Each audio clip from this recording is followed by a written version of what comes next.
өзүңүздөр билгендей буга чейин Курултай институту иштеп келген. Ошо Курултай институту боюнча маселе сунуштап атабыз. Тагыраагы жергиликтүү курултай, анан элдик курултай деген мыйзамда каралган.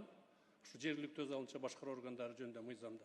Бирок кийин кабыл алынган конституциялык мыйзам бул курултай жөнүндөгү мыйзамда бул жергиликтүү курултай деген термин жок. Ошондуктан биз муну мыйзамга шайкеш келтирүү максатында жергиликтүү курултай дегенди алып коюп атабыз.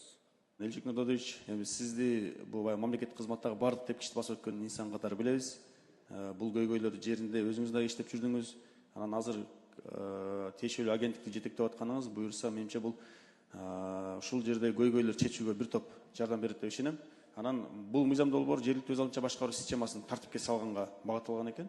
Маселен, мисалы жергиликтүү курултай деп дагы түшүнүк пайда болгону бул биздеги акыркы